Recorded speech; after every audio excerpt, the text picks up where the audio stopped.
નમસ્કાર દર્શક મિત્રો, વડોદરા ટુડે ન્યૂઝમાં આપનું સ્વાગત છે। વડોદરા શહેર એસઓજી દ્વારા છેલ્લા 7 માસથી પેરોલ જમ્પ થયેલ વોન્ટેડ આરોપી શાહનવાઝ ઉર્ફે શાનુ સલીમભાઈ શેખને પાદરા ખાતેથી ઝડપી પાડવામાં આવ્યો છે। આ આરોપી વર્ષ 2023માં ગોત્રી પોલીસ સ્ટેશનના 3 કિલોથી વધુ ચરસના એનડીપીએસ કેસમાં પકડાયો હતો। આરોપીએ પોતાની પત્નીની સારવારના બહાને 5 દિવસના વચગાળાના જામીન મેળવ્યા હતા, પરંતુ જામીન પૂર્ણ થતાં તે હાજર થયો ન હતો અને પેરોલ જમ્પ કર્યો હતો।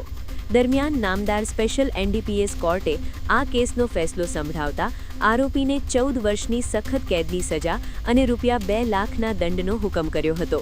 કોર્ટ દ્વારા જારી કરાયેલ સજાના વોરંટના આધારે એસઓજી ટીમે ટેકનિકલ સર્વેલન્સ અને બાતમી મુજબ પાદરાની મીરા રેસિડેન્સી ખાતેથી આરોપીને દબોચી કાયદેસરની કાર્યવાહી હાથ ધરી છે। આ વર્ષ તમામ લેટેસ્ટ અપડેટ માટે જોતા રહો વડોદરા ટુડે ન્યૂઝ।